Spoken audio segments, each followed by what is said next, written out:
မင်္ဂလာပါမြန်မာရွေးရှာပညာရေးစီမံကိန်းရဲ့ကိုရိုင်းလီလာတင်ယူခြင်းအစီအစဉ်မှာလောကွန်ဆက်ကလေးပါရရှင်ဆရာမကတော့ easily ပါဒီနေ့ဆရာမပြပြသွားမယ့်အကြောင်းအရာကတော့အချို့ရဲ့ပူခွန်လေးတွေကနေအလှဆင်ပစ္စည်းလေးတွေလုပ်ပြသွားမှာပဲဖြစ်ပါတယ်ကဲဆရာမပြောတာကိုနားထောင်ပြီးဘယ်လိုလုပ်မလဲဆိုတာကိုကြည့်လိုက်ကြရအောင်နော်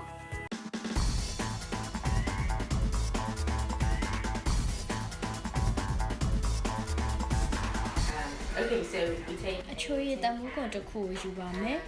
ပြီးရင်တော့ဒီမာကျော်တဲ့ဒီအဖုံးနေရာနဲ့ really careful not to ဘူးရဲ့အောက်ခြေပိုင်းကိုဖြတ်ထုတ်ပစ်လိုက်ပါမယ်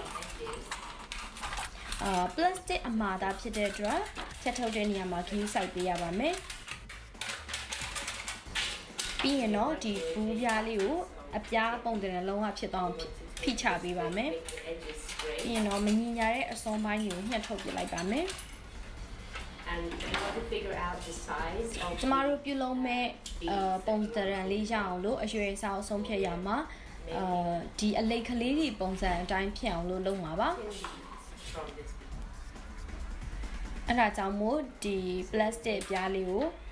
အပိုင်းသေးသေးလေးတွေဖြစ်အောင်ညှက်ထုတ်ပြမှာပါ and cut it into အ pieces ပြားသေးသေးလေးတွေရအောင်အရင်ညှက်ထုတ်လိုက်ပါမယ်ပြီးရင်တော့ what I take is တူတချောင်းကိုယူပါမယ်ဒီတမူးကွန်လိတ်လေးနဲ့ဒီတူကိုရှစ်ပတ်ပြီးတော့မှတင်းတင်းကြပ်ကြပ်လေးဖြစ်အောင်ကြစ်ပါမယ်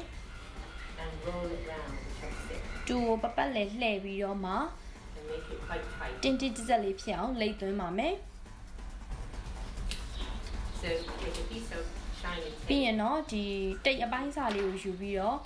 တမူးကွန်အလိတ်ကလေးကိုအစွန်းပိုင်းနေရာနေစပြီးတော့ပပတ်လေးလိုက်ကတ်ထည့်သွားပါမယ် a bit of tape over the edges like that ပပတ်လေးကိုကပ်ပေးရပါမယ် roll it round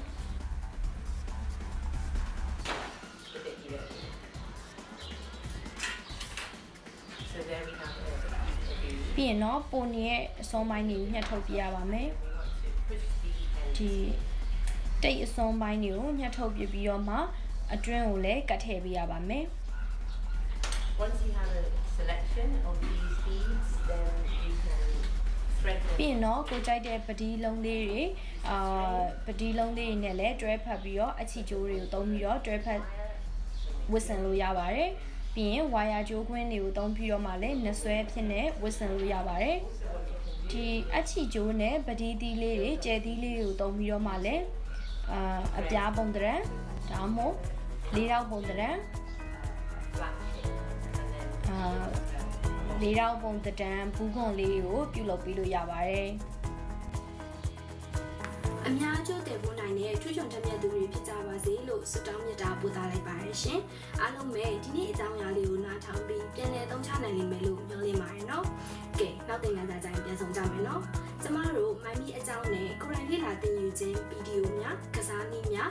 ebook များနဲ့နောက်ဆုံးရတဲ့အချက်အလက်များကိုပုံမသိရှိလိုပါက www.mymipouch.org မှာမြည်သူမဆိုဝင်ရောက်လေ့လာနိုင်ပါတယ်ရှင်